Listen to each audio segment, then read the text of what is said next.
Hello, everybody, and welcome to Stargate Heavy Metal. I hope that the title becomes clear as you guys play the game, but I hope everyone watching is enjoying WonderCon. If you're joining us over on YouTube, on Revern Gaming's YouTube channel, welcome.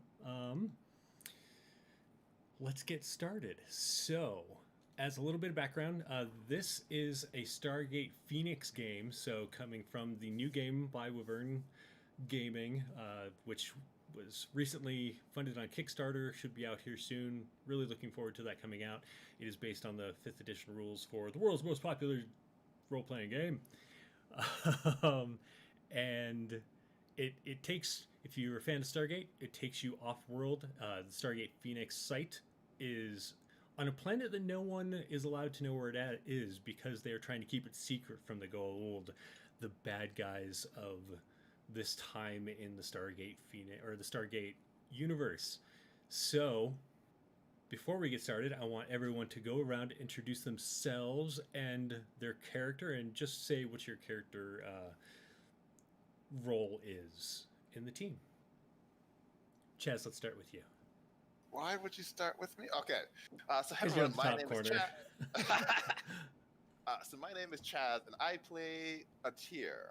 I feel like a tier is kind of like not actually the father figure, but sees himself as the father figure. No, he has this like Nice. symbiote, and now that he's like evolved and is like growing, he like wants to take that like paternal energy and like pass it on to others, whether they want to or not.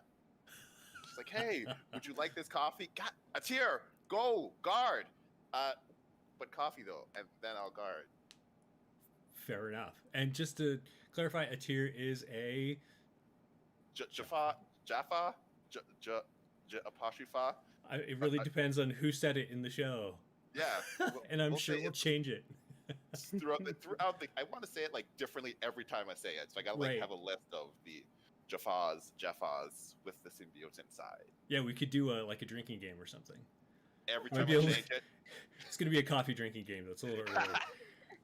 All right. So, Gilbert playing Brevel. Hello, I'm Gilbert Ramos. I'm playing Brevel, ship engineer. He's a refugee from Tolania. I'm bad at names. Yes, Tolania. Strong sense of pride in what his people had accomplished before their fall, and a strong desire for revenge against the Guru. Nice. And moving on to Roz.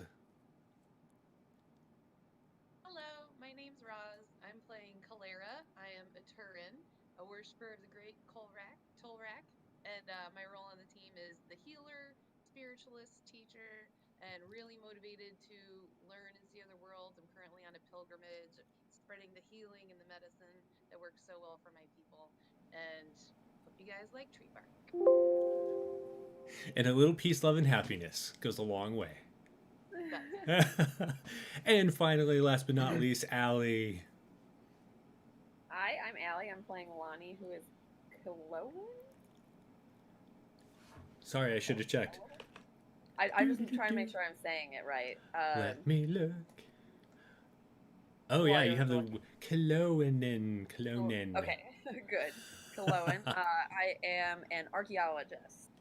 So Nice. I'm here for the culture and observation. Excellent. And I guess I should introduce myself. I am Jeremy Hochhalter. I am going to be the Gate Master for this game. I publish on RPG or Drive Through RPG and DM's Guild, and I also had the opportunity to write for the first season of the Stargate Living campaign, or episode 3, Twisted Past. If you've played it and you hated it, I apologize. It's Gonzo. Not everyone loves Gonzo. It was weird to write. It's got to be weird to play. But if you had fun with it, I'm so excited. All right. So, to start, you are all part of a team called Phoenix 1. Phoenix 1 is actually made up of several members, and your leader is Colonel Rodriguez, I believe. Let me double check that. Yep, Colonel Rodriguez. However, she's... Oh, I'm sorry, what was that? So sorry, she's a captain. Captain. That's totally what I said, right? Both start with C. Captain Rodriguez. Yeah, I think it's now I'm all like, oh no, what did I forget? That's okay. We have the real Air Force here. That's what it is. Right. Yeah. Yeah. I Two- interrupted. It hurt me on the inside before it came out. Before the show, we were talking about how two of the people on here are actually from the military, and both of them chose completely non-military people to play just to not have to play themselves. So, all right. So Captain Rodriguez is usually the team leader. However, today her and a few of the others are sick, and because of the regulations that guide how you interact with other worlds, you don't want to spread some plague, COVID, to other worlds, and so they are currently in isolation. You've all been cleared, and so today the team leader is going to be a tier.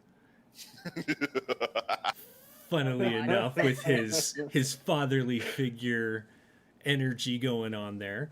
So you're all standing in the Stargate room, which is that there on your map. And let's go ahead and bring that up for everyone to see.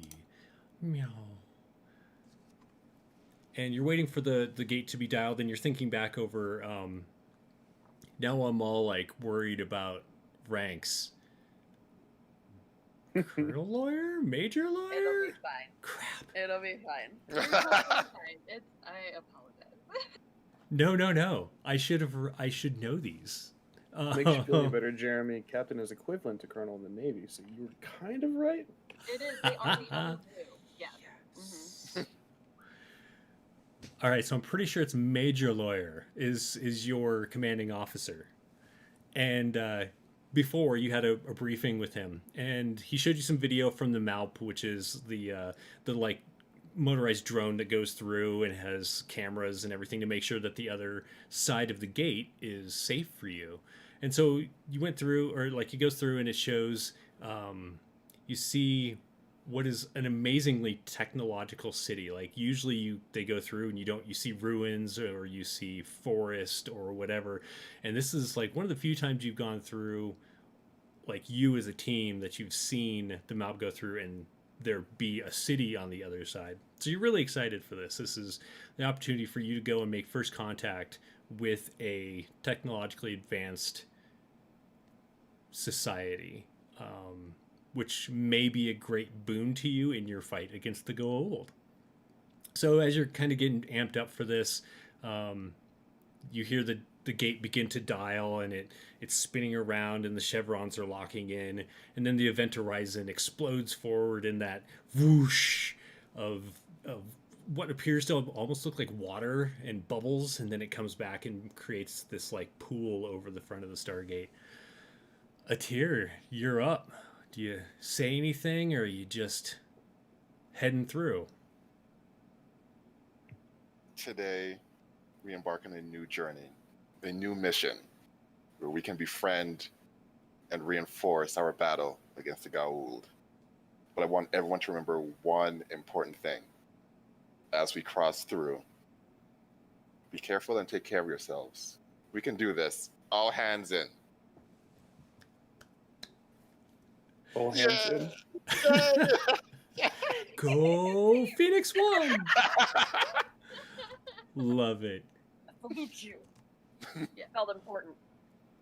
So as you step through, and you've been through the gate several times at this point, on missions, plus there was the trip back and forth many times to get the Phoenix site set up. And as you step through, it's kind of like this almost instantaneous, you walk through one side and you come out the other. There is like this disorientation, and especially the first few times you go through, it's a little unnerving to your stomach and your senses. And so you're always prepared for that. But as you step through, it's this very jarring effect, and you fall through the other side, and everyone kind of lands hunched over. There's a bit of like that upset stomach feeling. You may feel free to throw up if you'd like to. But as you look around, you realize you are not where you thought you were going to be. Uh-oh. Should have wrote those coordinates down. Now, did that just show up for you? Yes. Yes. Just wanted to Yes, make sure indeed it you did. could see it. So before you is this desolate looking planet. No city, no greenery. You don't see plants. You don't see much of anything. Just kind of this blasted wasteland. Except for in the sky is rising this enormous planet. Much larger than anything that you've seen before. Like it seems to dwarf the planet that you're on. And you glance behind you, and there is no Stargate, and there's no dial home device, the DHD, in front of you. You just kind of get spat out by the wormhole, and then it's gone. What do you do? I'm gonna look at Chaz. I'm gonna walk back to where the Stargate was and try to touch it. Is there some kind of invisible force field? Oh, do I feel it? Yeah. So as you walk around and you're, like shuffling through the sand and just gently trying to find it without running into, like, face first into it, other than like sand, and nearby there are some of these like large structures that are rising out of the sand, you don't see anything and you don't feel anything near you. Okay. Have I heard of this happening before? Like, this has to be a thing where like people went out and then they came back and they're like, "Why'd you get rid of the Stargate?" Go ahead and make a let me double check, but I'm sure it's a history check. Going to take a look at your sheet here real quick. My history's only -1. I could do that. Oh no. Yeah. Do it. Blorp. That's 17. That's not bad. So you have not by word of mouth. You haven't like really talked to anyone who's experienced this, but you do recall having read through some previous Stargate mission reports. Sorry, I lost the word for a second there. That mentions like the gate acting weird, put like depositing people where they weren't expecting. But usually there was at least like a gate. And this is something. Like sometimes there's like an error in like the gate programming, and it'll send you off to the next closest gate, for example. Right. But there's no gate here, and so that's a little disconcerting.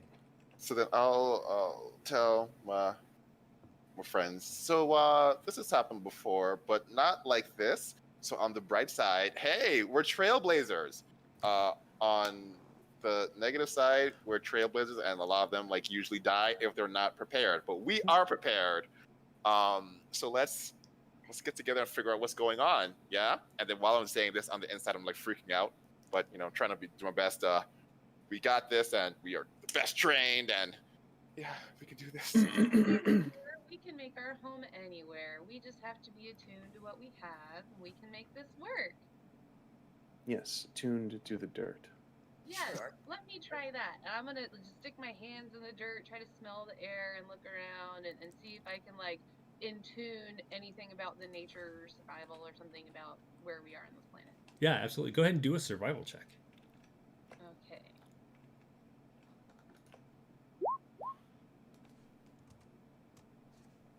Nice.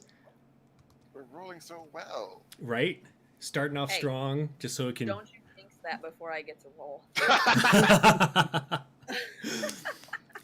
So Clara starts walking around and like kind of touching the ground, touching the sand, running her fingers through it. There's some of those structures nearby, but they're much lower. It's almost like as you're walking up to it, it almost looks like debris from the other pieces. And as you pick one up, you realize it's not rock. It's actually, it feels to you much more like bark, perhaps, or maybe some kind of. It's almost like fungal in nature. Can I try to? Can I try to see if I could eat it? Sure.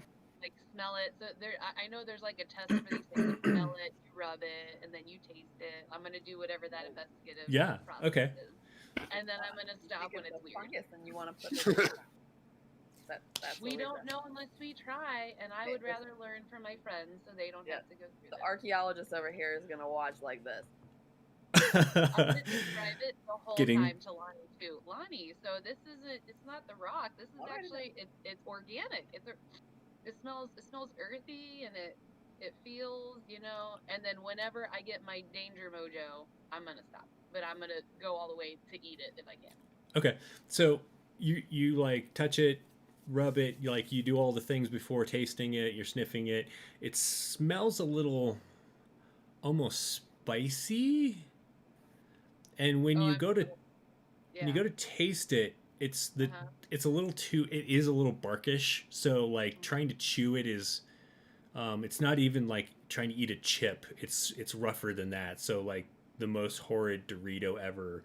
It's just kind of, but you just kind of crunch into it a little, and then you spit it out. Not because not because you feel endangered by it, and it tastes a lot like black licorice, like anisey. Ugh. Oh yeah. But you don't get any sense of danger from it. You could probably boil it down to be a little more palatable. Is what you get the idea about. Okay, so I'll describe it like if you need to eat shoes, we could start here. So like a chair said, we found a place. There's organic matter here. We can figure it out. So woo-saw. Woo-saw. So I'm gonna do my own I'm not gonna taste anything, but I'm gonna look around. I'll touch stuff and do the same thing because we kind of have different backgrounds. Her and I get my own. But before I start doing that, the instant we come out of the thing, and then Chaz's character tells us all about his stuff, and be like, "Well, this never happened with Captain Rodriguez." And I'll be like, that's okay. Things happen. It takes a while, but on the inside, I'm like, oh my god. But we gotta hide that. Gotta be strong. And my character doesn't mean it offensively, but we state facts, and that's what we have. That never happened to us with her. I mean, like, Latir knows you're right. Did I do the wrong thing? Did I offend the person who sent us there? What did I do? It's okay. What? Gotta stay strong. Gotta stay strong. So Lanny, go ahead and make me a perception check.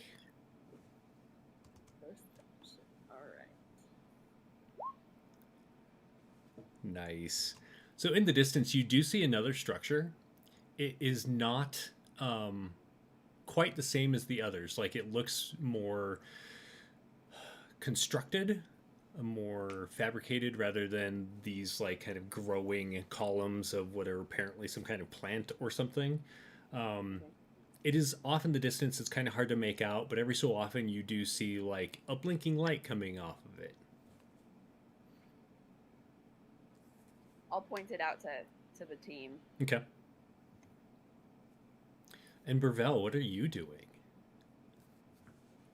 Taking in the scenery. My friend just tasted a foreign substance. I don't know what I would be doing. Just kind of, nope, I'm okay, thank you. Okay. Not really my palate. Just looking, I guess, making sure that we're the only forms of life so far. Go ahead and do a survival check. Be that.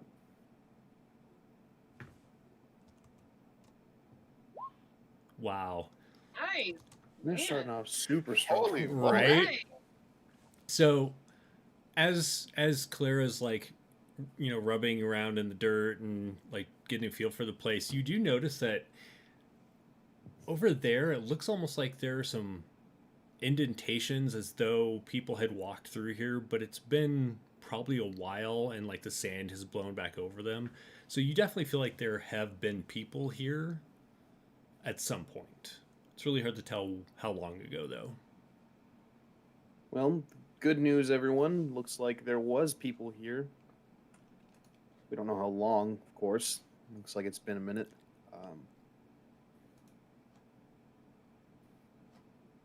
So we're not alone, maybe? Or they died a horrible death. Or they died a horrible death. Do you think the Stargate's down there? I'm just like looking at the ground, like We can dig. if all this is new, you would do this, right, engineer guy? Like, is it down there? Maybe?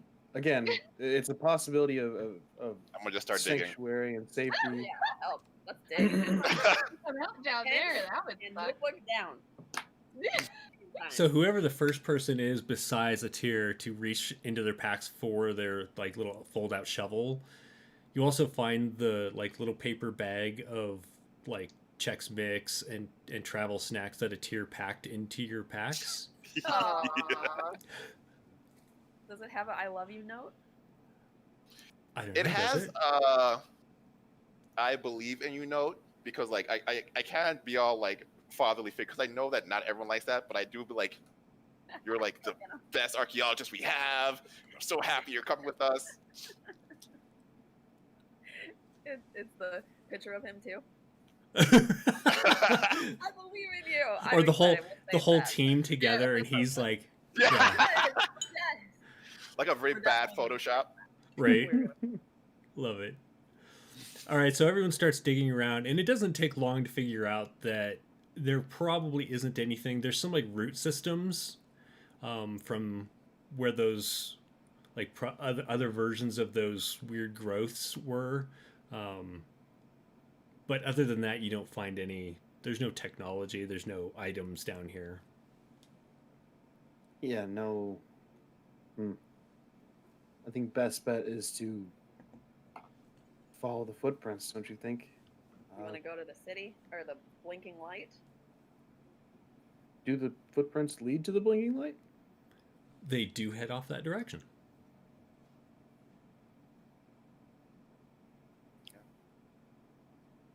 Makes sense to go towards this any sign of civilization. I like Okay. that idea. Safety or a horrible death? Let's focus on the safety. Horrible Hey, safety. Wait. Humans are so intense. Okay, so everyone. We Go ahead. start walking, I'm gonna like eyeball and be like, okay, is anyone too hot? Like start like fanning and like, do you? And You know, just because it's- it's a desolate environment, I don't think they're okay with that. So It's funny that you say that though, because as you're walking, you do notice everyone is sweating a little bit more, and you notice, like you grew up in kind of like a heavy forested area. It was usually like pretty humid, pretty warm, and so this is a lot like that, but it's just dry. It's like all of the moisture is being sucked out, and it is warmer here than the M.A.L.P report said it would be.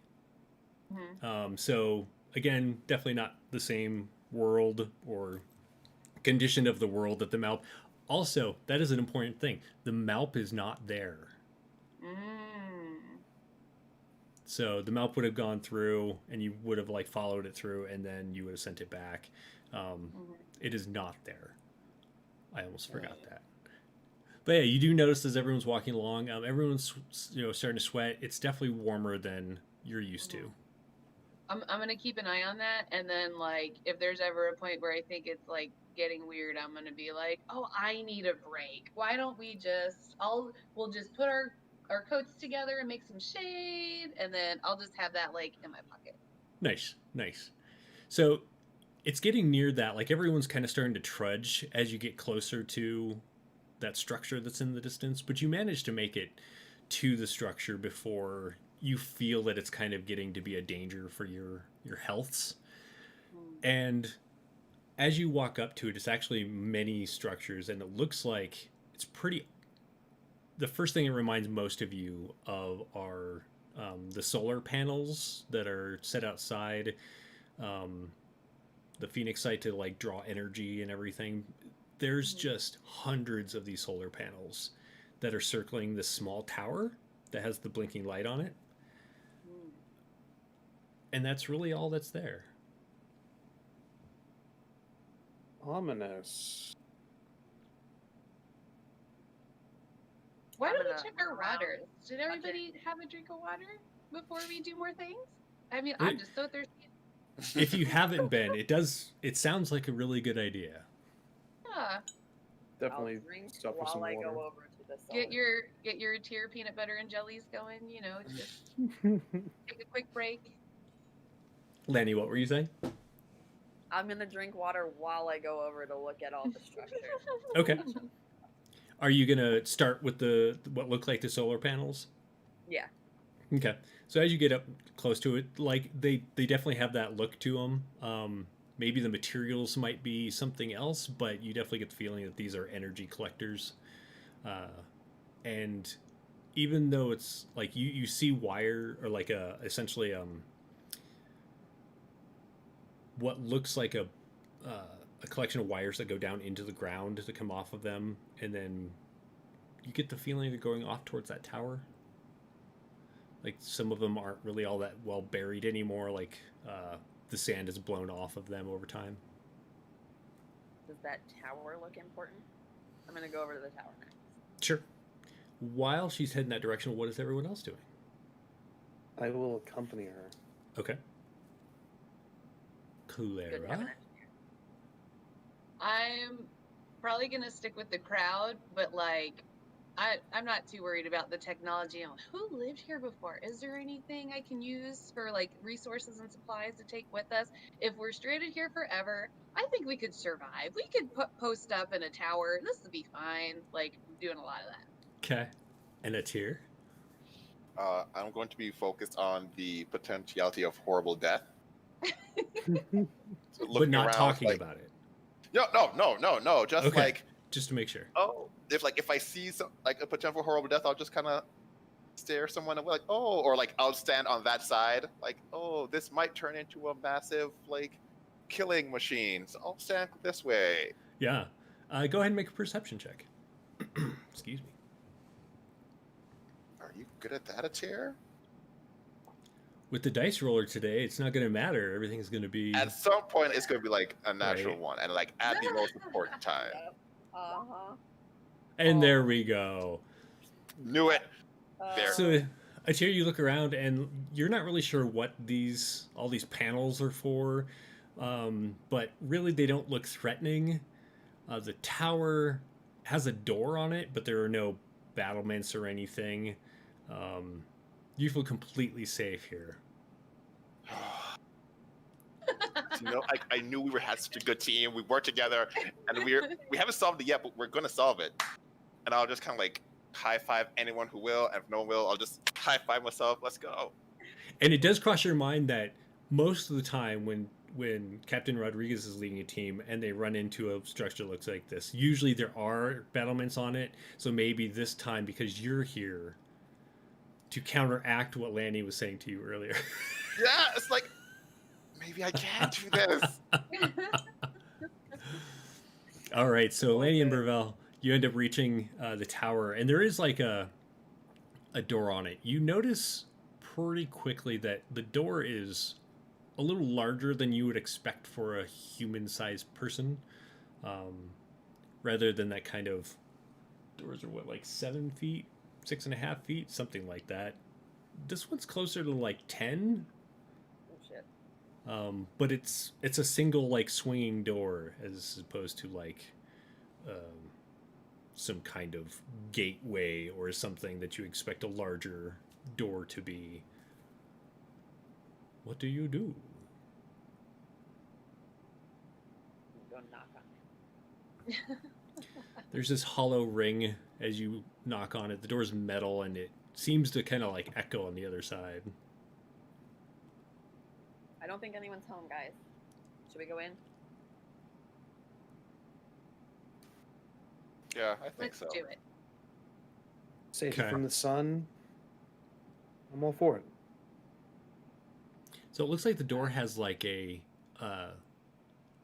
button pad that you would push to like open and close. We need to know the code. It's not so much a code as just like there's an open button and a close button. Ah, okay. Push the open button. Okay.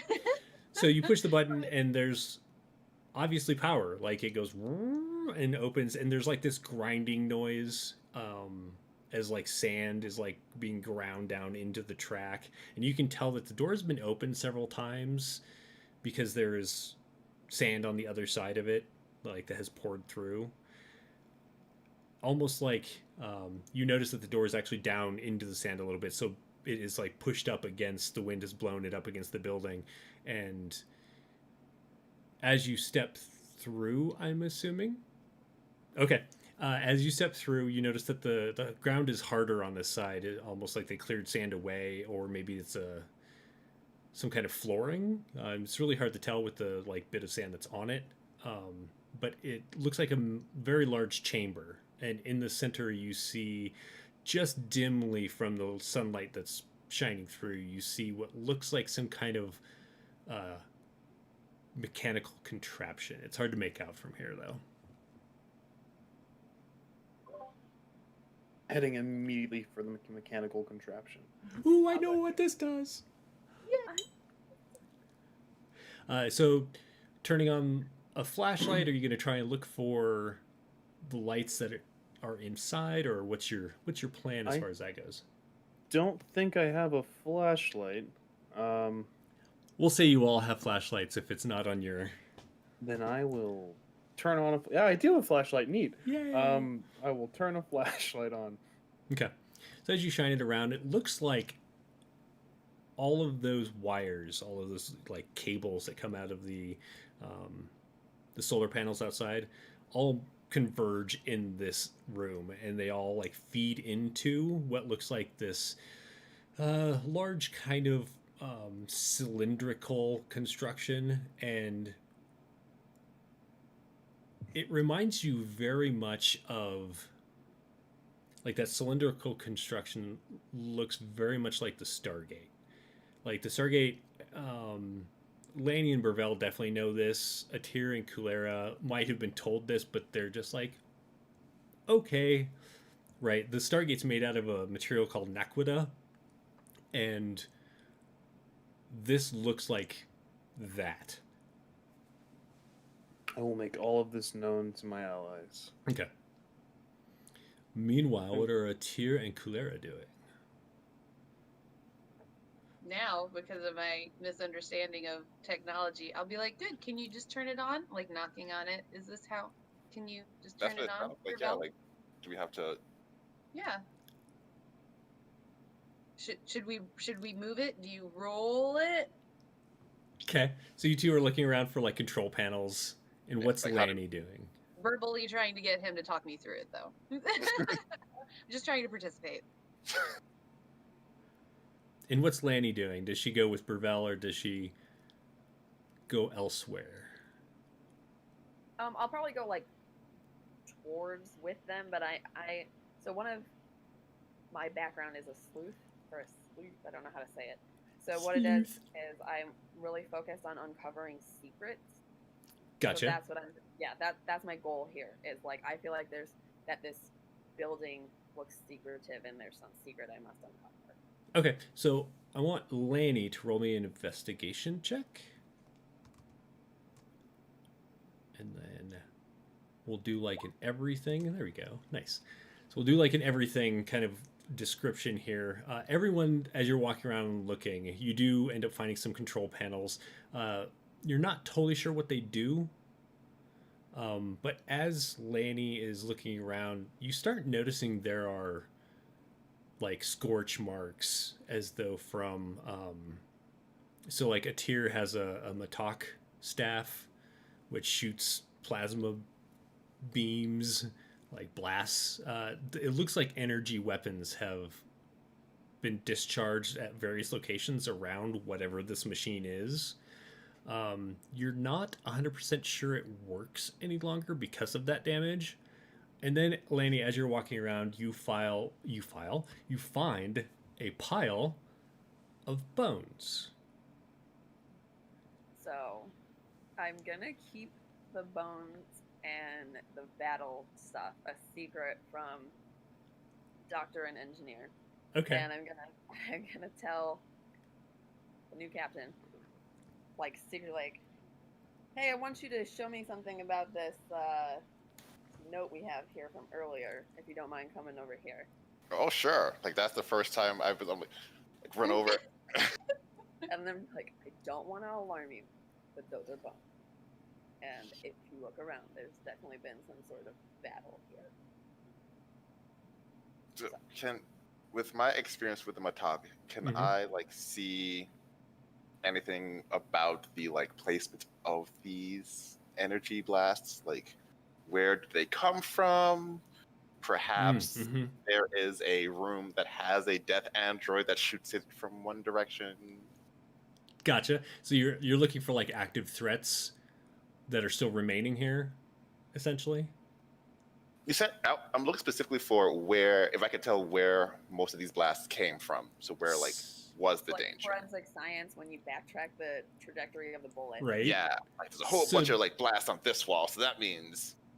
So it definitely looks like the blast came from all around. Like somebody was walking around, or multiple people were walking around, either shooting at each other and missing, and that's where the scoring on the machine comes from. But you notice a lot, now that you two were both looking, there aren't really a lot of these marks on the outer walls. It's mostly like the wiring, the cables, the machinery itself. Almost like it was the target rather than people shooting each other. Right. So that will get super serious. Take a note from a group of my talk staff. Maybe it's not safe that we all stay in here. Should we go somewhere else? Is there like a door or another place to go? It does look like there's another door on the opposite side that goes outside. Like there were two entrances, but otherwise there isn't another room to this building. I'm just going to go over and casually open it. Oh, it's so hot in here. We need cross ventilation. Sure. So you open that side. Again, same thing. There's a button that you push, and the power's still on, so it grinds open. This one doesn't seem like it's as used as much as the other one, almost like people coming from where they were spit out come here more often than people coming from the opposite direction. But it does have like sand in the gears, and it's also slightly buried by time.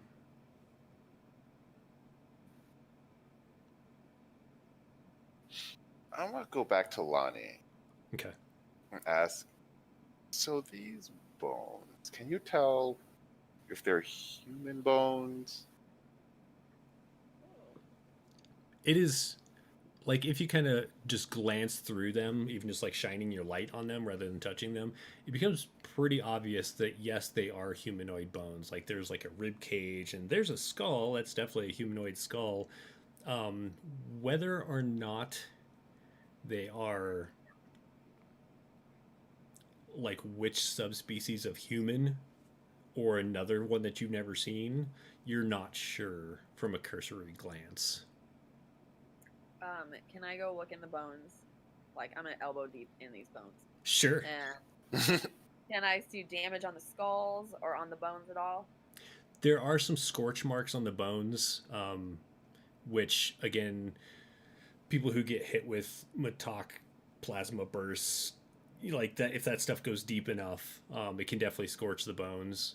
So essentially, they violently died. It wasn't like they sat here and starved to death. Yep.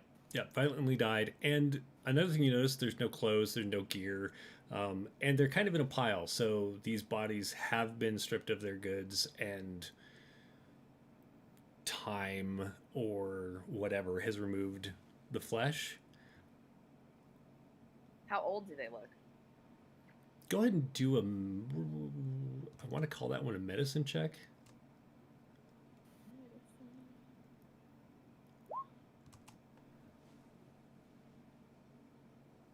You do notice that some of them are in varying degrees of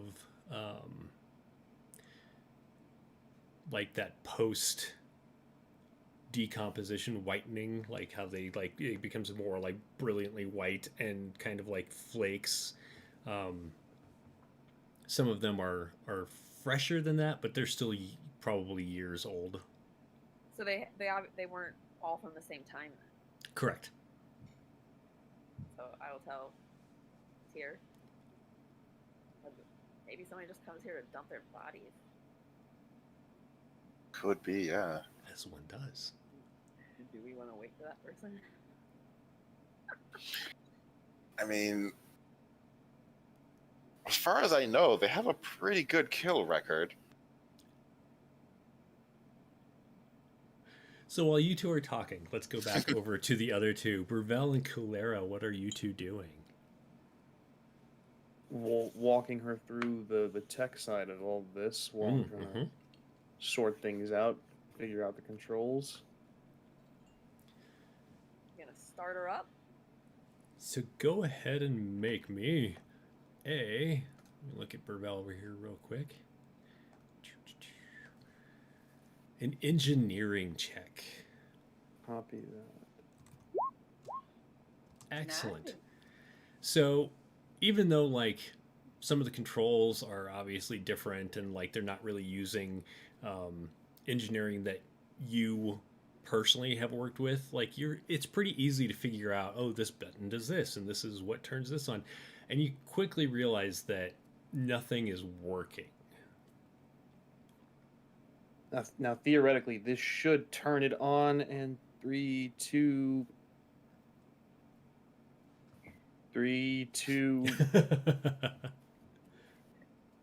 Huh. And you also find the light switch. If you hit that switch over there, I think that should be lights. This one? Yes, that one. Boop.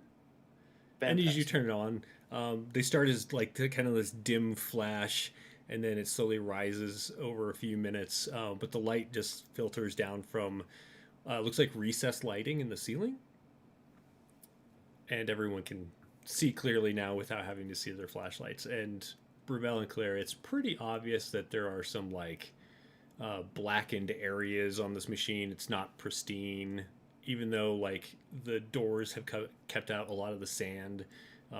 It's still dirty, and there's these like weird kind of like burn marks on it. You're gonna stand in front of the bones, very like. Yeah, just like, oh, it's Nothing to see here. If they're acting weird, I'm gonna go over there because my whole thing right now is like emotional support. Because I'm like, this isn't their environment. They need the support. And so Nice. if Burvell's good and successful, I'm gonna go look. Is this organic matter? You think that's a fungus too? Hug her, You be guys like, wanna oh try my and god! do it?" Let's look at anything that. to get her like, oh no, I'm so sad. Is there anything you can do? As I'm like directing her, oh, woe is me. Look this way. So Kalira is not an idiot. I'm gonna be very like. Didn't you bring the sad tea? This Right. All right. So I'm so actually Lanny. gonna consider I could make a sad tea. Lanny and Atir, make me deception checks. Oh boy. Okay, 15. You said deception. Oh god. Yeah. This is not gonna go well for me. That's not terrible. And then Clara, make me an insight check. Natural 1. Shit. Yeah, she does not. She does not buy your malarkey. We're gonna go with malarkey. Yeah, I would see it as malarkey. I'm like, is the heat getting to you? Stop being weird. And I'm gonna try to see whatever it is that I think that they're doing. What do you think we're doing? All right. What does my So, insight think that they think they're doing? You feel very much like they are being very genuine in the way that they care about how you feel, and you definitely feel like they are trying to keep you from seeing something because they feel like it will upset you. Okay. I'm gonna say, okay guys, we're one team. We can do this better together. Just tell me what's going on.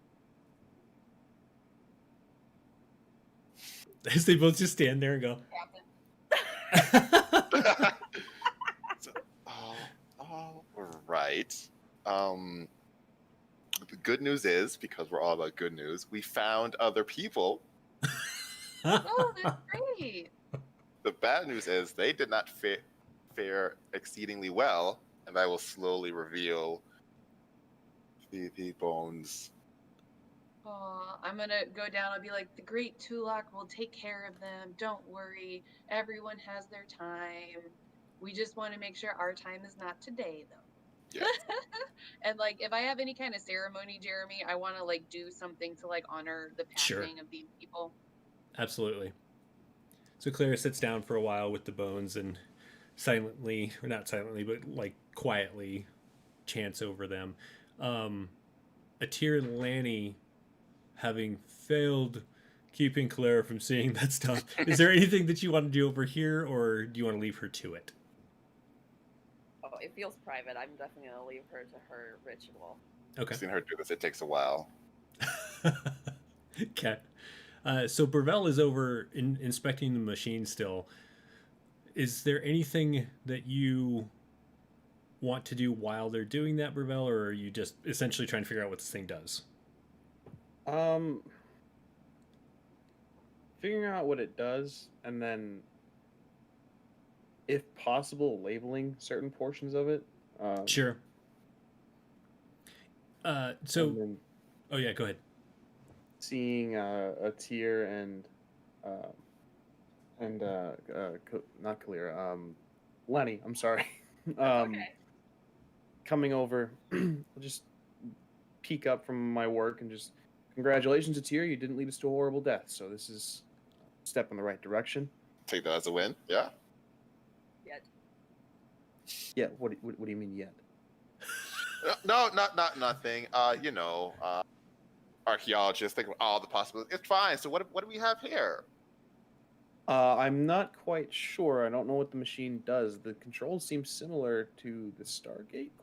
Jeremy, correct me if I'm wrong.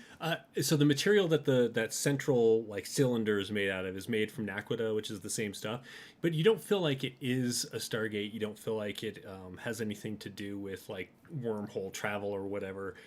If anything, it just kind of seems like a big chunk of Naquita, which is Gotcha. weird. Like it's like shaped in this. Like there are some components to it that these wires are feeding into, which are, like it almost seems like the entire purpose of this facility is to empower this Naquita.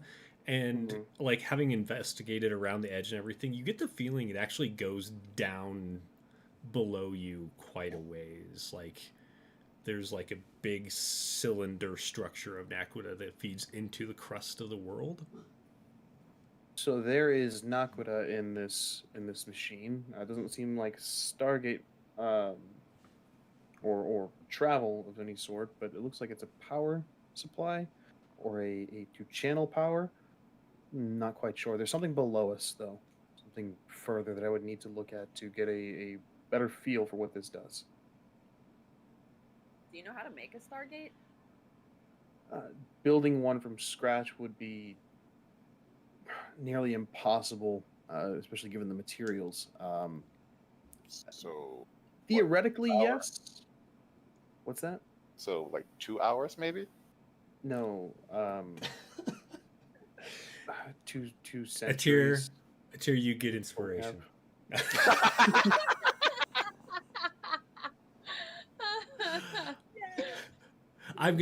You all get inspiration because you've all been doing your character so wonderfully so far. So yeah, you. Story from engineer. I can't remember your name. Burvell. Brevell, I've heard the stories they tell about you, and how you were on their planet and you got off. Wasn't necessarily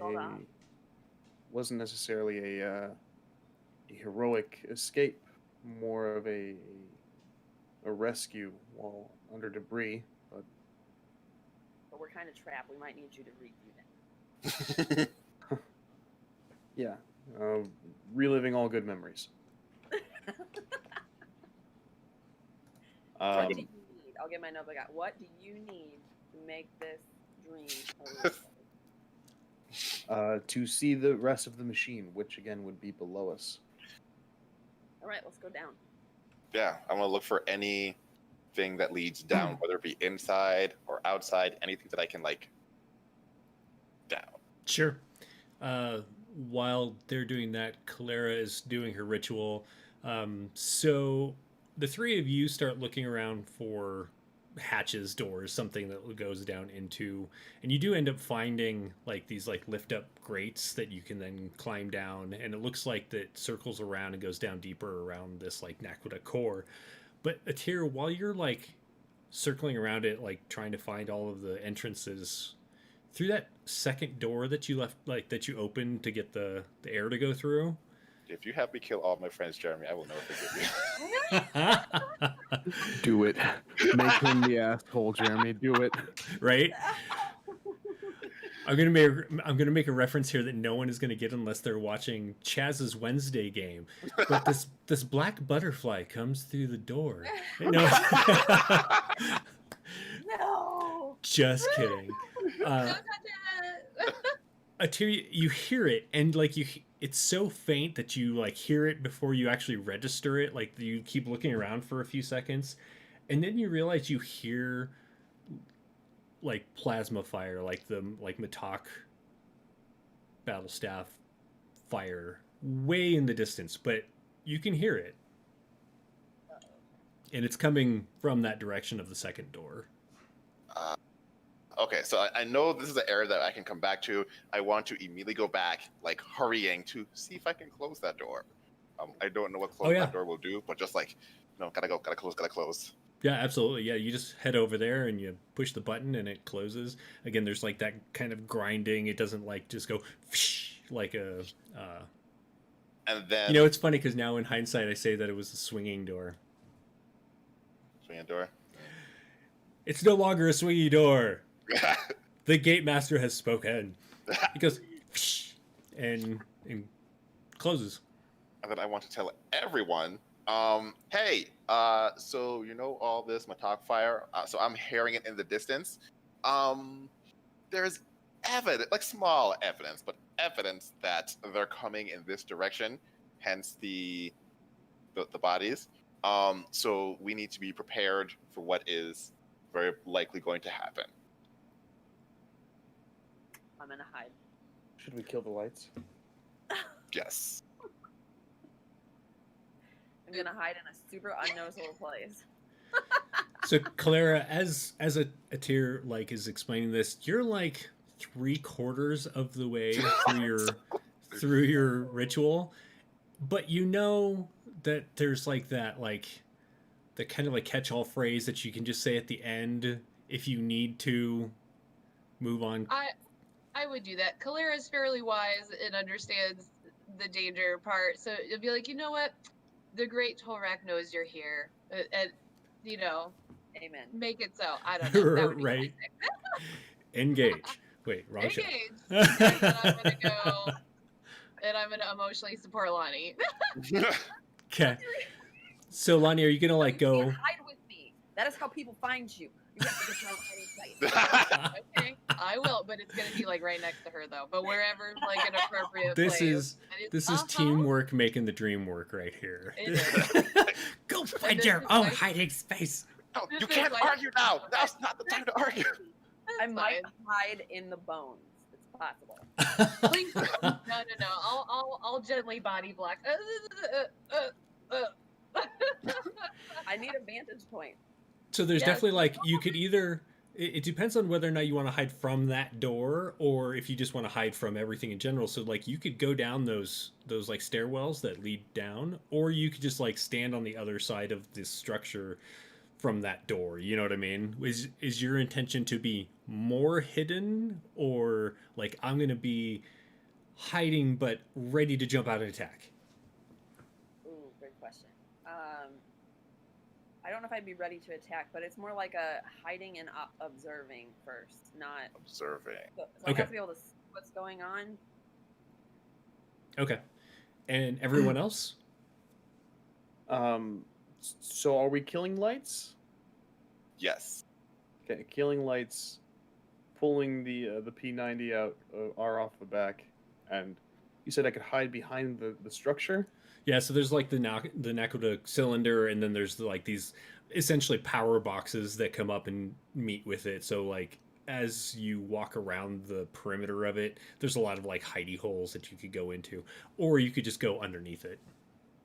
I will defer to Atir's orders.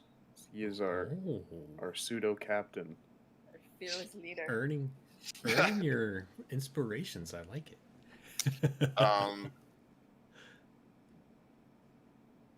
I would prefer that everyone go down and hide. I know Lonnie wants to observe, and so I will have everyone hide as close as possible, like ready to fight and jump out if need be. That way Lonnie can observe, and if we're lucky and they're just like nice Girl Scouts who are bringing like Girl Scouts cookies, Right. that's great. And if Jaffa they're Scout cookies. Jaffa Scout cookies, yeah. Mhm. Jafar Scout cookies, that's great. If it's not, and we get caught observing, then we're immediately ready to jump in. Okay. So everyone's going to hide kind of on the same side as one another and like behind various pieces of equipment that are hide worthy. Does that sound right? Yeah. Okay. So how long are you going to do this for? I mean, they seemed far off, so we Mhm. have some time. I'll just meander around my hiding spots. Okay. And once, because I figure like even if the door's closed with my talk fire, we'd hear it. Yeah. So did you close the other door too? Not yet. Okay. So as you're like hanging out on that side, sound would come in from there pretty easily, and then as they got closer, you're essentially expecting to be able to hear that fire from either side. Yeah. And as you walk around for a while, like you're sitting in the semi gloom of the room, there's a little bit of sunlight coming in from that other side, and you don't. Once you closed that door, it was so far away you couldn't hear it, and you don't hear the Matok fire coming from the other door. It was just a little like the way it faces, and it never really seems to. You never hear it again. And like 10 minutes go by, 20 minutes go by, half an hour. Everyone's getting fidgety. What do you do? I mean, after 10 minutes, I'd have been like, okay, we have our plan in place. Let's go back to it. Okay. We have our hiding spots. Like once we hear things, we know where we're going. Do you want to leave that other door shut and the other one, the one that you opened first, open? Yeah, there's no point in having the other one open unless we need to. So yeah, we'll leave that one shut, and the first one will stay open. Okay. And Burvell, are you going to turn the lights back on?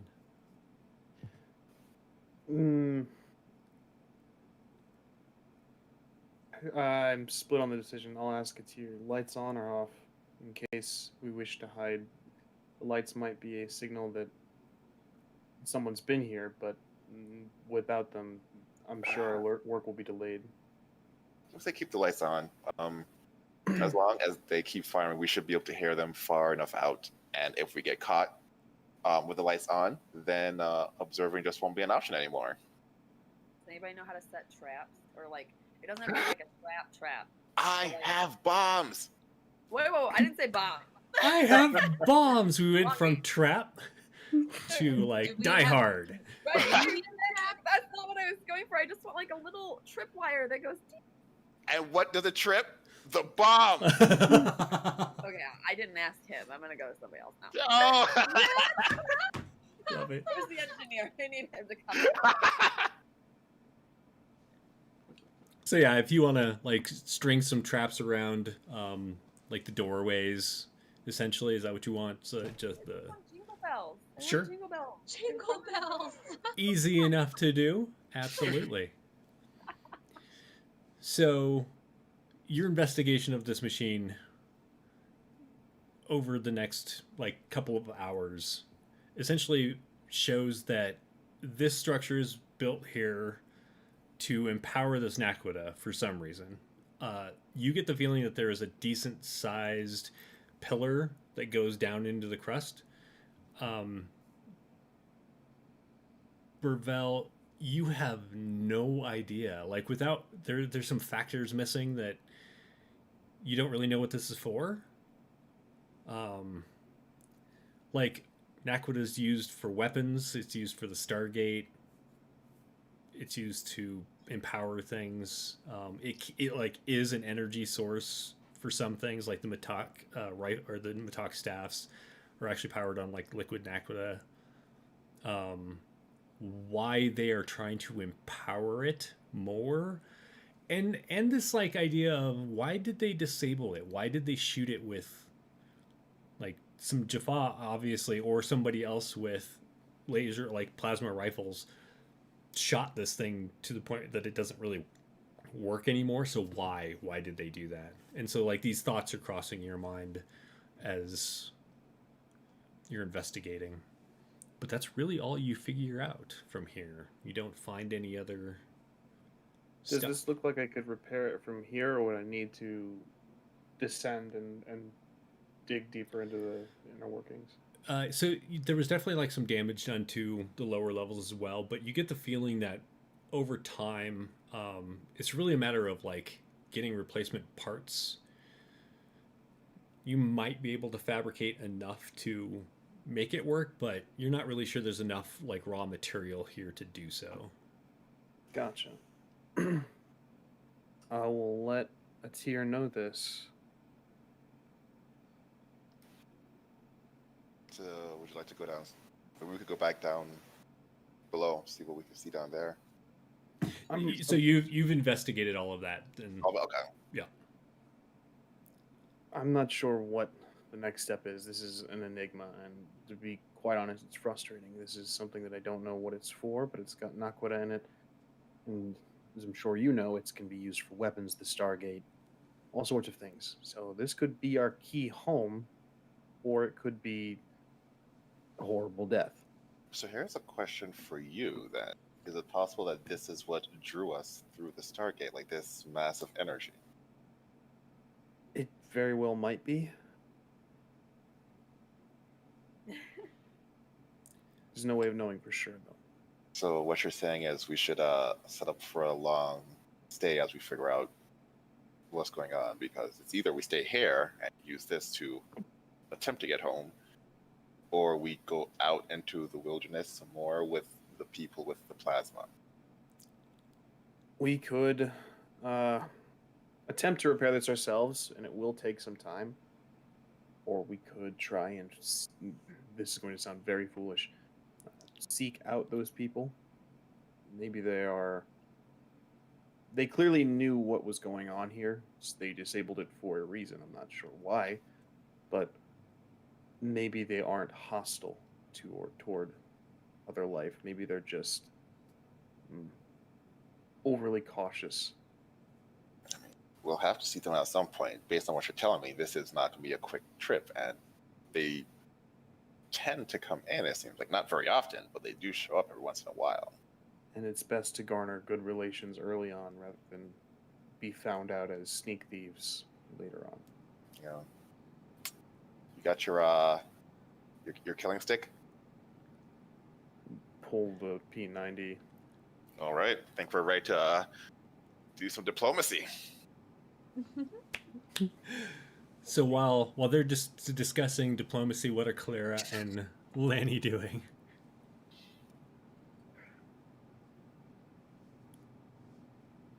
What are we doing? Are we hanging out? Well, if you're not doing anything, I would be looking for like the life support kind of things. Like, where's the break room? Even on Earth, every place you go with all these things always has a break room. They have bathrooms.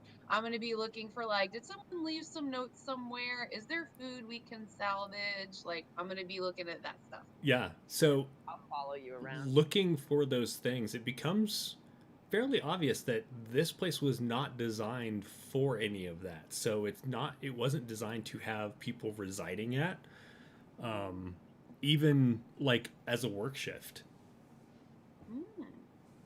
Like once it was on, it was supposed to just be on, and then that was it, apparently. Okay. So I'll tell Lonnie that and be like, I think we should tell it here because I feel like this will affect how often we should expect people to come here, is that people don't need to come here. And if they destroyed the machines, like, then extra why would you need to come here? We might be okay. But that's just my opinion. Yeah, we should tell him. Awesome. I feel like really empowered because I did something that wasn't just like medicine. We're gonna go tell the leader. Okay. Atir, what do you do with this new information? I'm gonna think about how my Chex Mix did not prepare me for this. I probably should have spent more time learning leadership than actually like proper Chex Mix flavoring combos and. Okay, so then we'll stay here tonight. We'll get a better understanding of what this is, its possibilities. Based on the sand outside, I definitely don't come here very often. I'm fairly certain we don't want to get caught here, but we probably have at least a few days of figuring out what's going on. I will be prepared for diplomacy either way. Okay. Verbal diplomacy and gunfire diplomacy. Gotcha. Yeah, like whatever way you can communicate your intentions to the other person. Okay.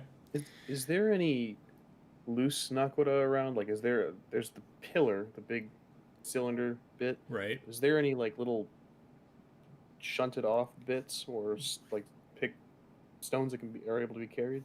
There are not. And you actually know that it's very difficult to harm, like break apart naquadah. So like it's not weird that the pillar, as long as it was in a piece to begin with, isn't like falling apart. That's not strange. Like the Stargate stayed buried for thousands of years with no damage to it. So like that's not strange that there aren't pieces of it falling off. But there aren't like extra things of it laying around either. So Gotcha. okay. So the plan is to hang out here, rest for the night. Correct? Correct. Okay. Do you leave that other door open? No.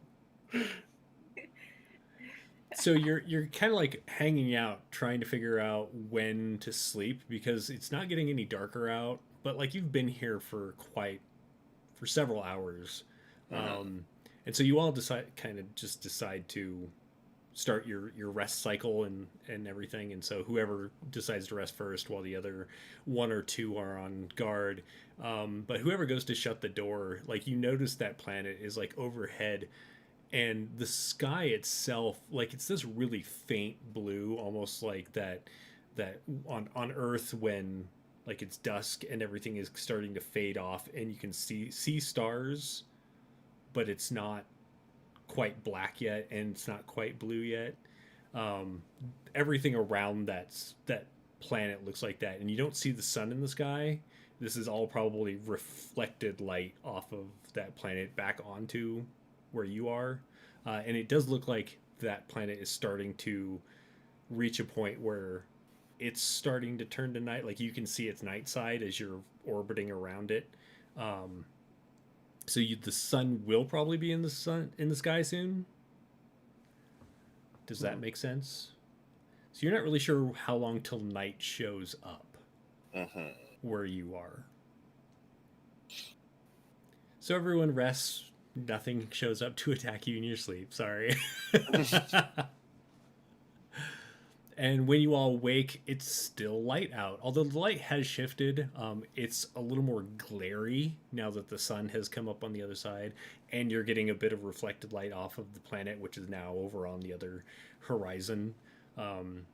Once the two aren't in the sky, you get the feeling that light will be a little less.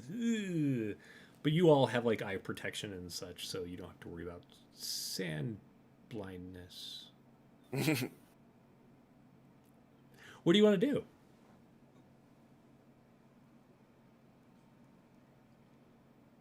I'm gonna calculate a recipe for that sad tea because that was an excellent idea. Trying to figure out what do I need to do. That's like thermoses. We have Chex Mix guy. Like I could do tea for feelings.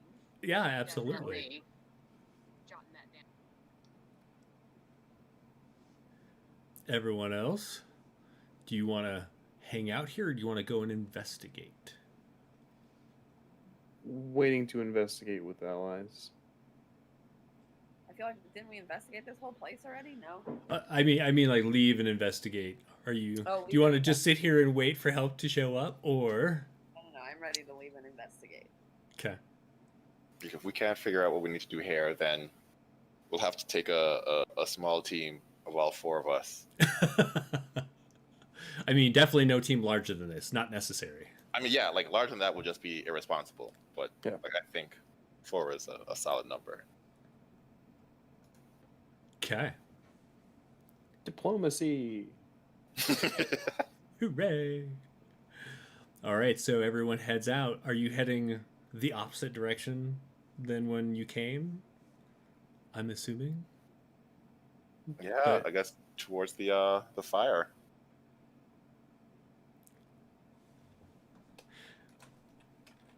Okay. So you leave the complex of the building and the different solar panels, and you head off, and you notice pretty soon that the ground, this area seems to kind of be riddled with these small canyons. So like you'll have like a drop off, and these little ravines will like snake off into the desert around you. So every so often, like you'll be walking along, and then you run into one of these, and you can either climb down them and up the other side, or you can walk around. And they don't seem to have like they're not going in straight lines. They're pretty snaky, pretty wavy through the desert, and pretty early in the day, you find sign of people having moved through this area. Like obviously the sand over there is disturbed, and then you notice, oh, that's a scorch mark from a Matok blast or some kind of. It looks like when Atir shoots his Matok staff and misses. I mean, it hit something. It just didn't hit what you were aiming at, Or didn't it? or didn't it? Is there blood or something? You don't see any. Maybe they're just shooting sand. Not much else here to do, honestly. Right? They went insane and are hunting sand now. They could Yep. be practicing, training. Could I look around and see what I think? What are you What looking for would that be? specifically? I'm still doing like the trying to do the qualitative, like what would humans be doing out in the desert? Like would it be, or maybe, what would be the effects of a living being out here shooting things being like, is it footprints or like they said blood or just, I'm not sure. I guess Gotcha. human-y investigation? Yeah. Is that Go ahead. medicine? Or Go ahead, do a survival. survival. This is why you're in charge, Jeremy. All right. So as you look around, I mean, you can't find any reason that people would be out here, other than traveling through the area. Mhm. Like, you don't find any water sources. You don't find any food. So far, you haven't noticed any like fauna. There aren't any like lizards running around or anything like that. But as far as the weapons fire goes, you don't see any reason for it. There's not like signs that something was being hunted for food, if that makes sense. So I'm gonna share that with the team. And I'm just pontificating with absolutely no basis because it's not my area. What if it's spaceships? What if they were just popped in here on their way somewhere and then pew pew pew pew? Like, there's no. I would say there weren't even organisms here, to be honest. It's definitely that kind of planet that people just stop by and get out and discharge their weapons, just fire around. Yeah, And you have a then- bad day, you Right. know a wormhole, you just show up and punch the pillow, and then you go back to the grind. Exactly. Right. Absolutely. So So while So she's I doing tell our fearless leader that for security reasons. perfect. So while she's doing, like, while she's investigating around and everyone's kind of looking, Atir, what are you doing? I'm trying to figure out how to get us into wherever the organisms are and out safely. Okay. Because if we're going to be here for a while, we need food. Mhm. There was that like black licorice thing, which is not food. It's like the opposite of food. The opposite. We can't eat it. Maybe make the sad tea out of it. Ew, yeah, we have like sad tea in the morning, but we need like it seems more and more like we need to get into, if not actual diplomacy with these people, we need to like get in, steal some supplies, get out in the hopes of either fixing this thing or whatever like technology they would have to get back. Sure. So go ahead and also make me a survival check. No. The dice have been friendly today, I'm just saying. So you're looking around and you're thinking about all this and you're trying to figure out maybe where they went so you can get an idea to where to either go, you know, borrow their water and food. Yeah. You'll give it back when you're done with it, right? I think so. Yeah. Or, you know, like if there's any other dangers or whatever, and you see that there's a lot of footprints in this area, and some go that way, Mm-hmm. and some go that way. Yours come from that way. Mm-hmm. And looking around, you don't really see a bunch. Like there's some over there, but really none of them go that way. It's more like there's some moving around over there between parties. Mm-hmm. And then some went that way, and then some went that way.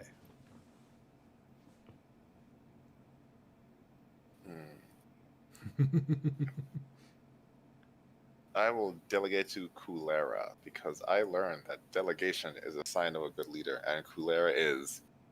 I mean, when I do this tracking thing, I'm always good in that I find exactly where something fun is happening. That's rarely where we're actually supposed to go. Totally fair. So Clara, what do you do with that information? I'm gonna feel like, oh my gosh, I get to do another thing for the team because I don't have anything to heal right now, so this is just wonderful. Okay, those steps look like that person was just lost, and those steps look like they really needed to get there fast, and do whatever I can do to kind of dissect into the information he's asking about Sure. from my wisdom. You know, and I'm just going to use your previous role because this will be as part of your investigation. So with Okay. that amazing 22 that you had earlier, you do realize that, so looking at the tracks, even though this is in sand, which isn't like where you're from, like you're not really used to sand, you do get the like certain impressions where people, when they move through dirt, when they're moving quickly or when they're moving slowly, their tracks are a little different. Or if they're heavier than others, they might be deeper than the other person's. And you notice that a lot of the ones that were moving towards these ravines were moving quickly. And those moving away weren't moving as quickly and are heavier than when they came here. And that's on both sides. And I'm going to go ahead and also... Go ahead. You tell me what you think that means. I'm gonna tell him that, but I'm also Okay. gonna again create a picture with no basis. What if they're moving goods and they go in there, or what if when it gets dark, weird things come out and they had to get to that place? They were definitely carrying something and going that direction.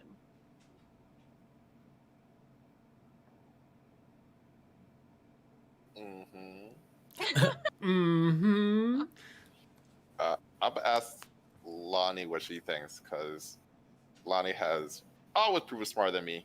And this is kind of her specialty, just like the peoples and the culture in general. How do I feel the way it feels and such?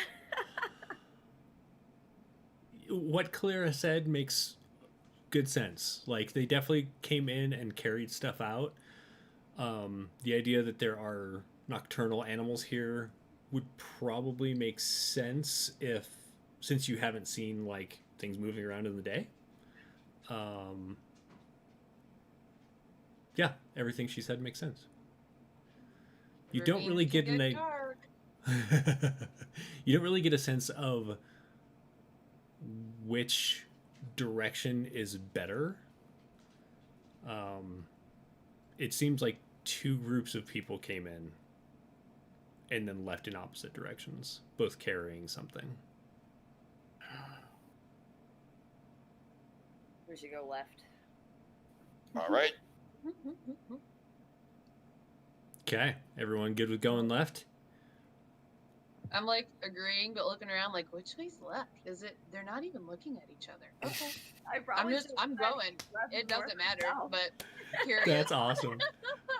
Lanny's like, we go left, and Atir's like, okay, and then Atir goes that way, and then he goes that way, because it's opposite directions. I'm actually And then- look at Ravel, and I'm gonna be like, do you have a different left too? I'm just here to spark the go get 'em, and then Yeah. I'm gonna let. Atir's the leader, so I'm just gonna be like, yeah. Okay. All right. All right. It So you seems go. like- Go ahead. I don't know, it just seems like any direction is a good direction. Let us go a direction. So you follow Atir's left, which is Lanny's right, and you start heading that direction. It becomes pretty obvious that at least a group larger than yours has moved through this area recently, going both to the ravines and back from it. And as you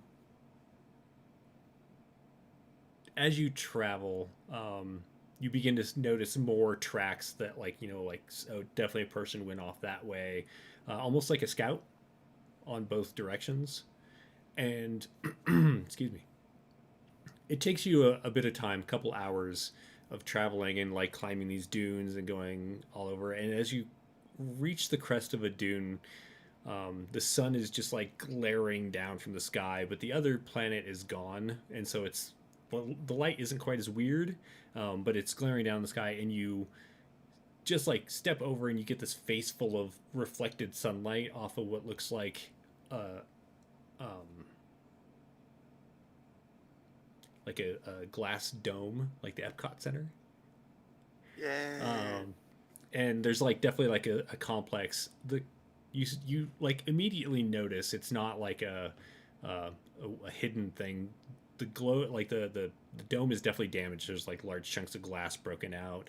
The buildings themselves look partially buried by sand. It's not like a well kept complex, but the tracks definitely lead to it.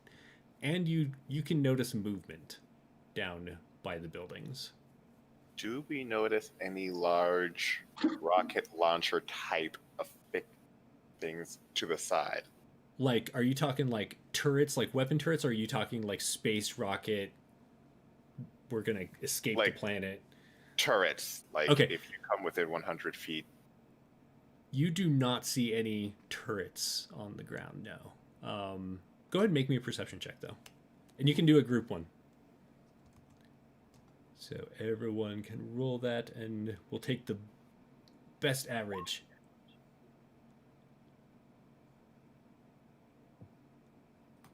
We're all rolling. Yes, please. Which one are we rolling? Perception. Okay, perception. Nice. Who's Nice. So together, as you all are looking around, you notice there aren't any weapon stations. It looks, Lanny and Burvell, it looks like almost like a scientific type of complex, not like a military complex. And you notice that there are people walking around. Most of them seem to be carrying staffs, and from this distance, it's hard to tell for sure, but Atir has one. You're pretty sure they're carrying Matok staffs. They haven't seen you yet. What would you like to do? And essentially, you have to go down like a pretty steep dune to get down there.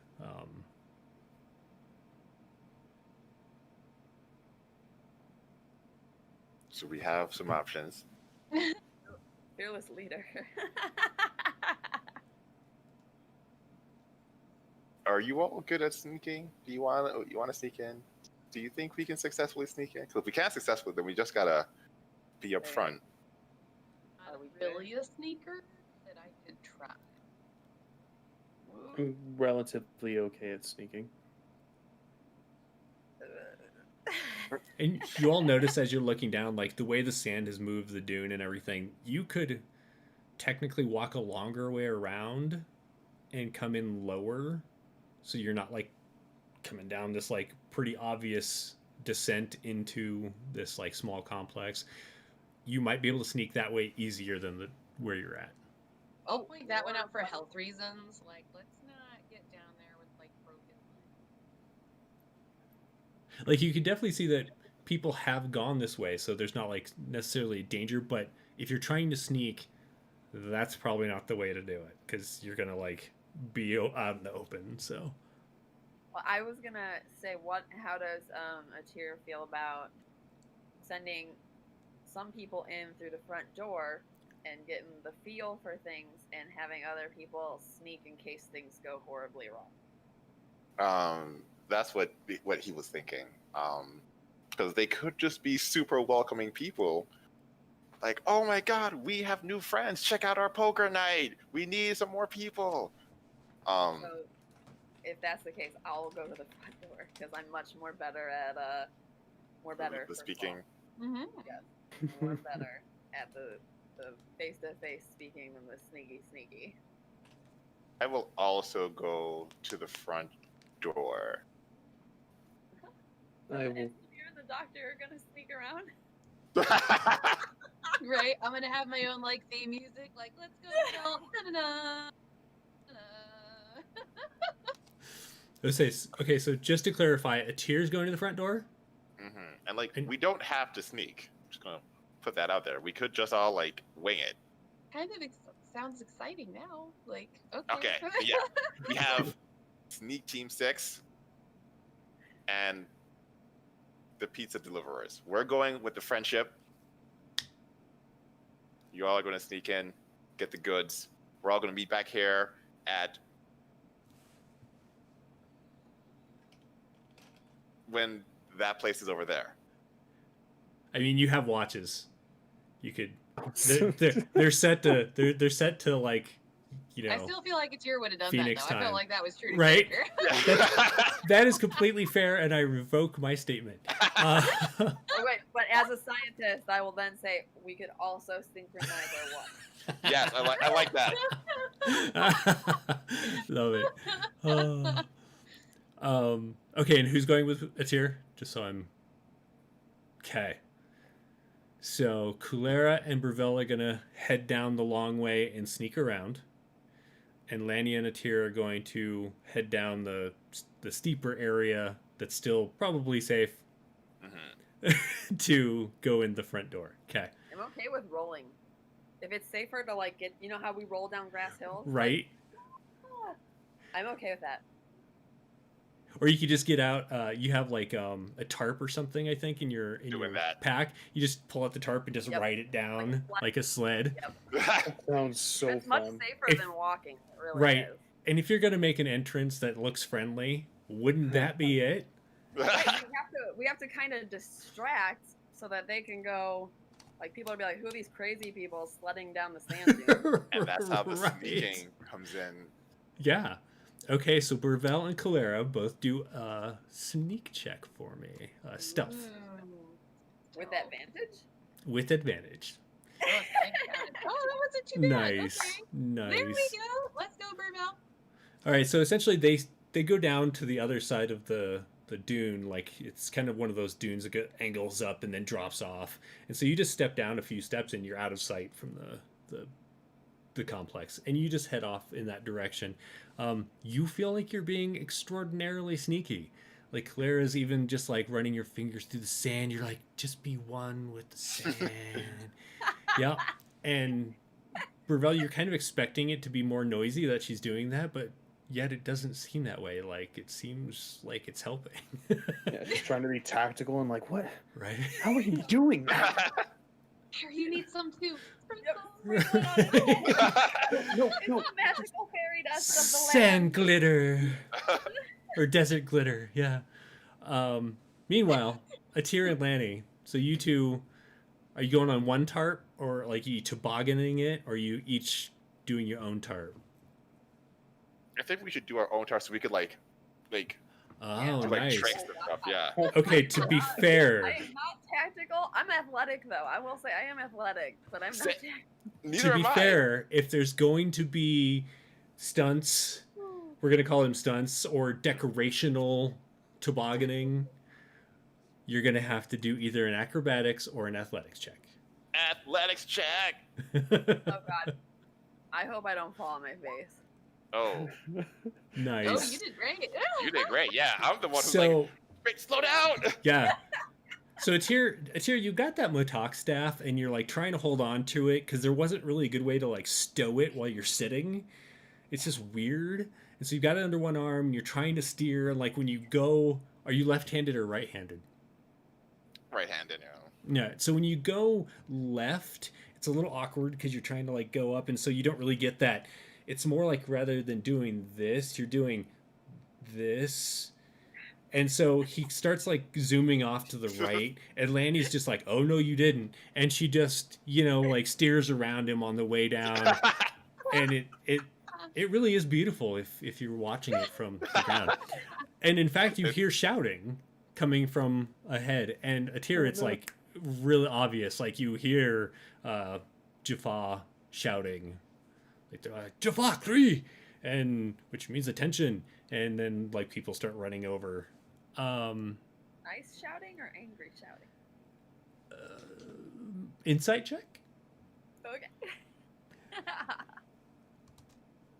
Oh, I'm good at that one. Okay. Definitely like alerted. Not necessarily aggressive though. Not aggressive towards you, but having been around Atir and other Jaffa, like they tend to speak to each other pretty like when they're doing, not necessarily when they're just hanging out, but when they're like doing military stuff, they're pretty like gruff a lot of the time. Okay. I think gruff Like is if a I good was word listening for to it. What's that? If I was listening to German. Yeah, that's a great way to think about it. And so they're definitely very attentive. They're very on alert. They sound somewhat aggressive, but not necessarily like, let's go shoot these people. And Atir, as you slide down and you see movement starting to come out of the complex, you notice only like one of the like 5 that have like shown up so far are wearing Jafar armor. Mm-hmm. Most of the other ones are just wearing like leathers, kind of the stuff you just like hang out in, or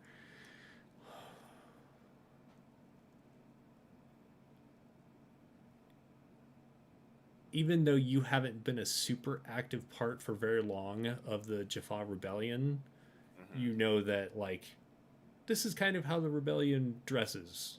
Right. And if they happen to have armor, they keep it because I mean it's armor, use it. Yeah.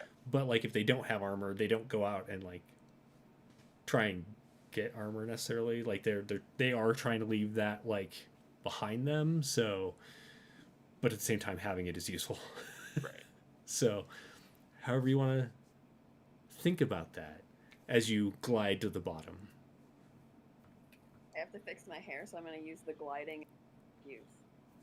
Perfect. It's going to be a mess. So I would like to whatever Jaffa acknowledgement that I am also a part of the rebellion. Okay. So as you stand up, you notice that the person, you're not really sure, male, female, whatever, that's wearing armor is wearing one of the snake-headed armors, which is serpent. I can't think of what it's called.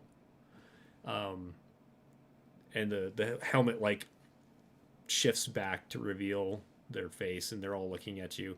The guy who is revealed by the armor, you actually were in the same clan as he was, and he left before you decided that the gold weren't actually gods, that they Mhm. are just like these mean overlords that are pretending to be gods.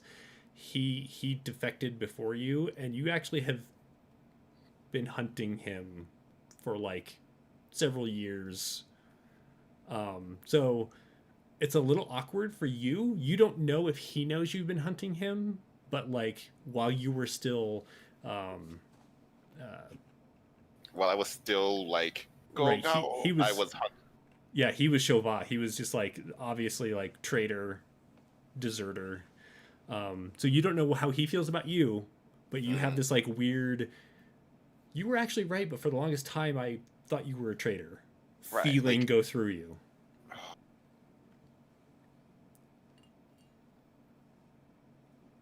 Am I getting any like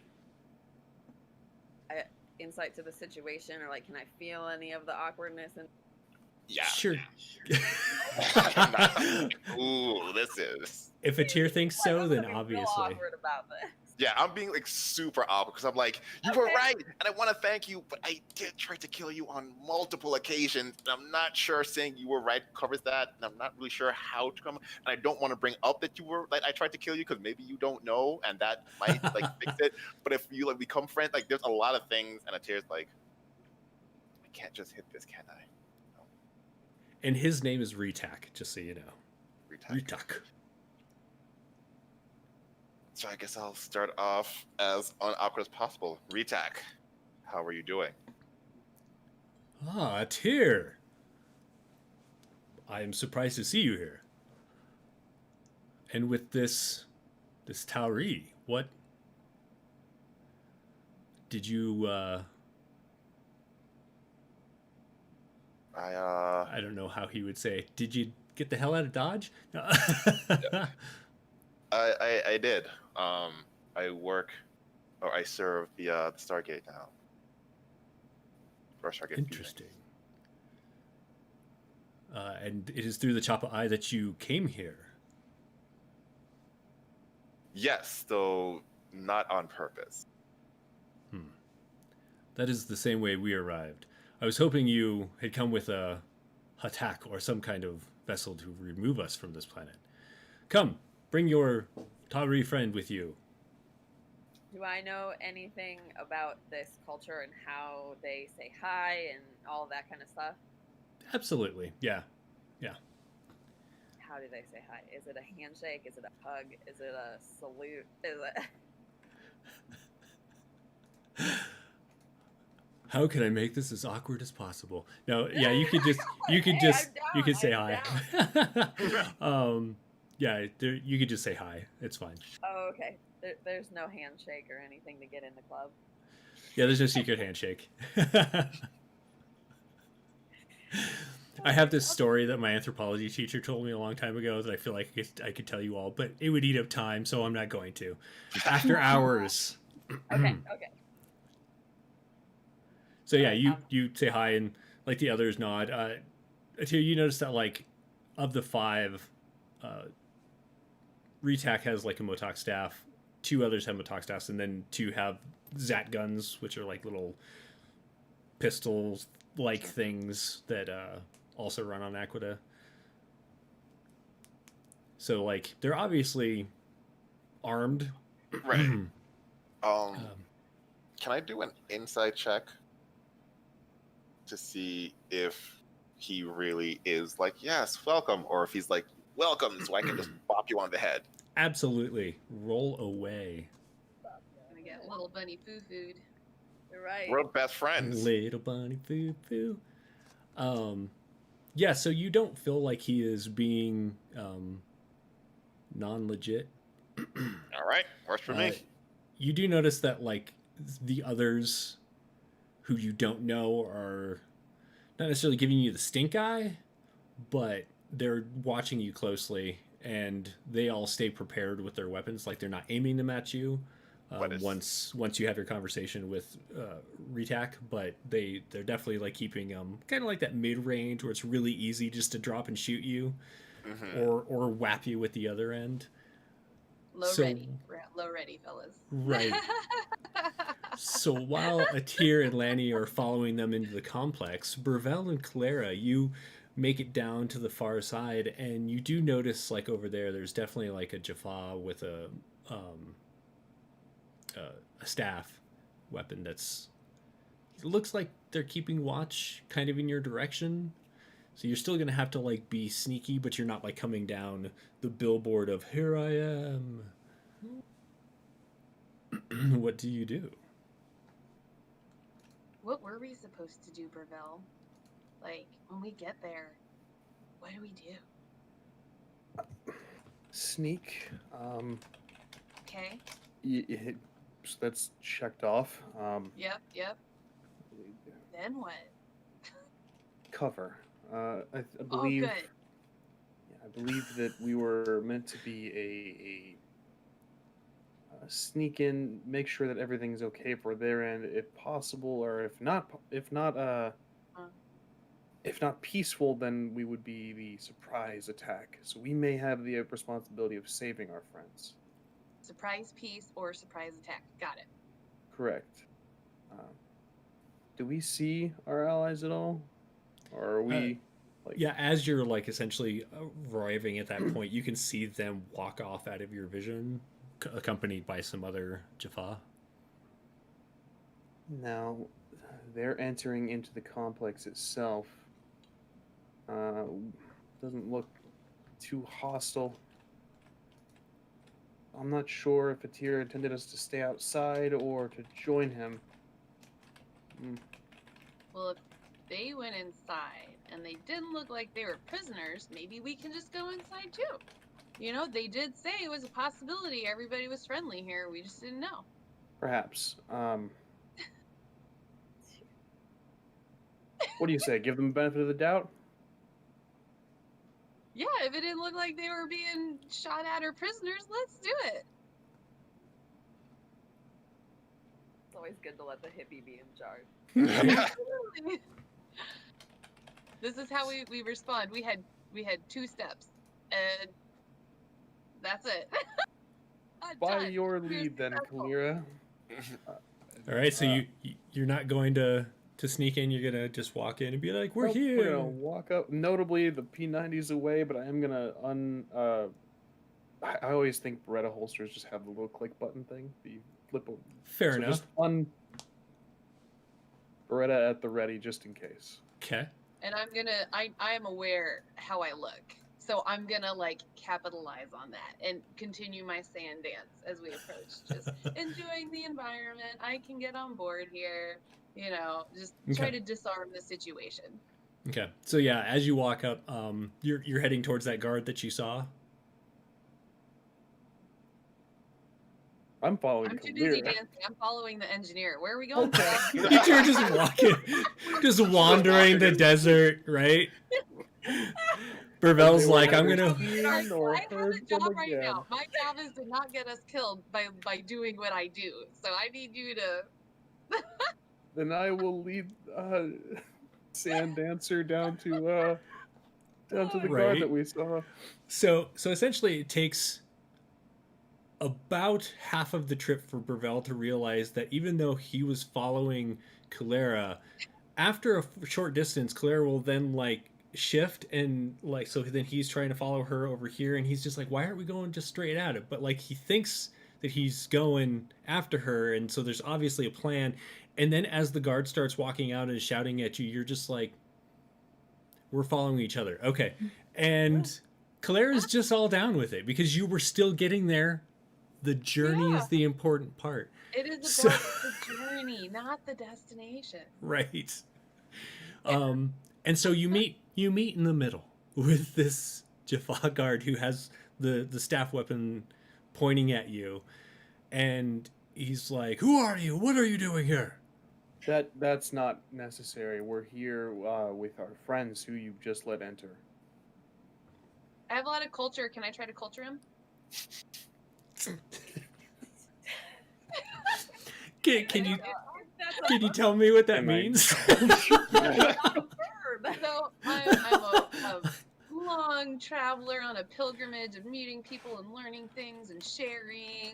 And I feel like if I heard, because this is a pretty commonly spoke about group of people, right? Oh yeah, you definitely know about them, and So anything that I know to be like, hey friend, what's up? We're cool. We're not, gonna take you out or anything. Like just polite, small talk. Don't shoot us. Our friends are inside. You can call your friends. It'll be fine. Do you want to do a persuasion check? Should we call it persuasion? Is it? Okay. Is Yeah, it? I could try that. I was just going with the small talk. The engineer's the thinker. You guys are hilarious. Right? We let What's you your- off. Yeah, I don't have persuasion. I know things about what you like, friends. But that's Right? all I got. We are getting taken captive, which is technically what we wanted. We wanted to be inside, so I mean, we got there. That's true. High five, Ravel. Nice. Talk about the blind leading the blind. Right. This is So, hilarious. When I you feel like trigger it's by I feel like friends. it's when like we as like regular people like try to talk to someone of a different culture and we just come off as maybe a little offensive. American. Okay, yep. super alienist right now. Right. So We're he gonna hope these he people doesn't- like America. right. He doesn't look like he's going to shoot you, but he looks a little offended. And he's just like, this way, come with me.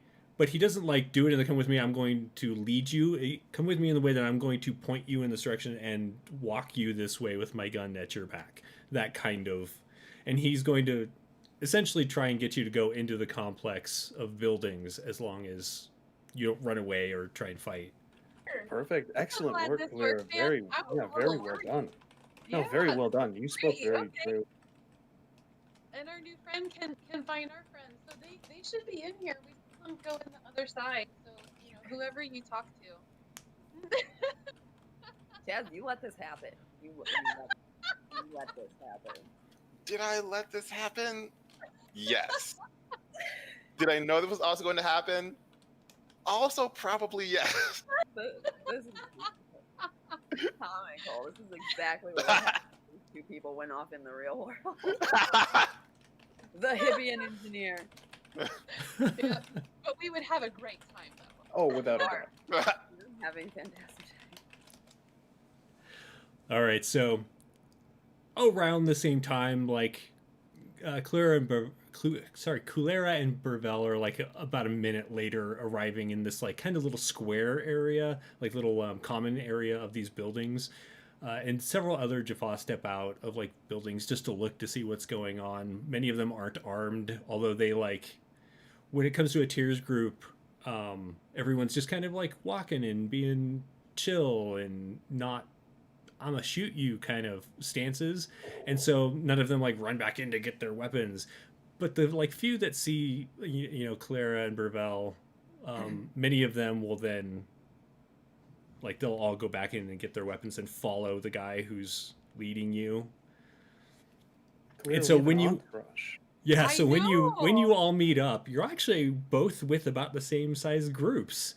One is very hostile and the other is not so much. And Retak is like, are those your friends you told me about? To a tier. Yes, I was thinking about it. Yeah. Hey, That's, friend, you did. Did you we do don't that? get a lot of visitors. This has been a great time. Did you do that thing you do when you see? Yeah, like they're our friends. He waves down the other ones. He's like, it's okay. You can go back to your homes. And so they, like the guy you offended reluctantly like raises his staff, glares at you, and then walks back off to go back I'm to gonna his tell him, station. thank you for getting us here safely. He says something that you don't understand, but a tier you're like, oh, I should not translate that. You're welcome. Lovely. And as you're all standing around, Retak says something to one of the other Jaffa that you don't know, Atir, and he runs off. And shortly thereafter, after he runs into a building, a woman with one of those helmets on that's shaped like a cat head walks out. Atir, make me a history check at advantage. 14. 14. You are pretty sure that this is Cadessa.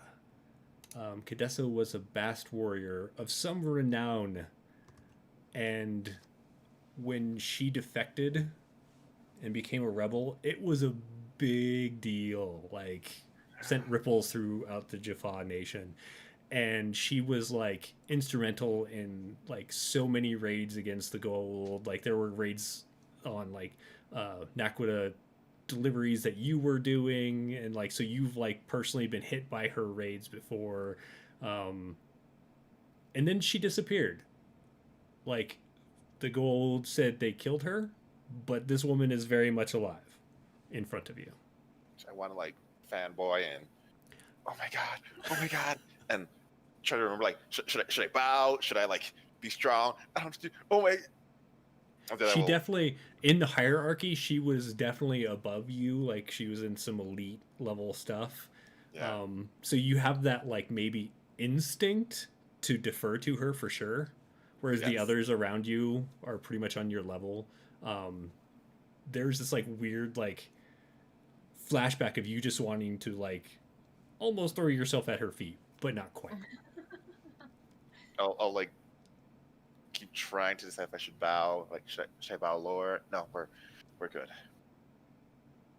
And her head open, like the cat head opens up and rolls back, and this is probably the first time you've ever seen her face, but she's, you know, like kind of caramel complexion, very powerfully built, has this like very stern face that you want to call beautiful, but like the glare kind of like has an edge to it that you're like, but damn. And she says, "Are you here to save us?" And for those of you watching live, we're going to take a break right here. For those of you who are watching on YouTube, this is the end of the YouTube simulcast. However, we will be putting part 2 up on YouTube on the...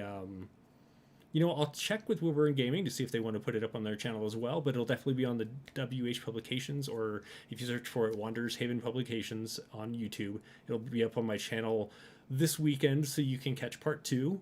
I hope you're enjoying WonderCon, and thanks for watching with us. We'll be back in probably about 10 minutes if you're watching live on Twitch. Be back soon.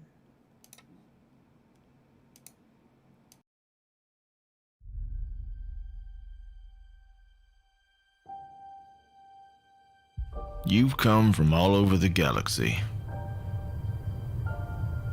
You represent the best of your people. Jaffa, Tok'ra, Tolan, Unis, Langarans, Atorans, and the men and women of the United States Air Force. You're here for reasons all your own. Some of you inspired by the heroes of the Tauri. Some of you to uncover the past or explore the future. Others finally having that chance to fight for your freedom.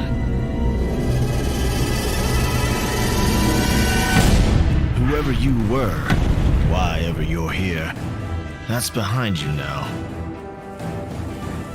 We rise up against a common enemy, and that enemy has made us brothers and sisters. Any differences your races may have, put them aside.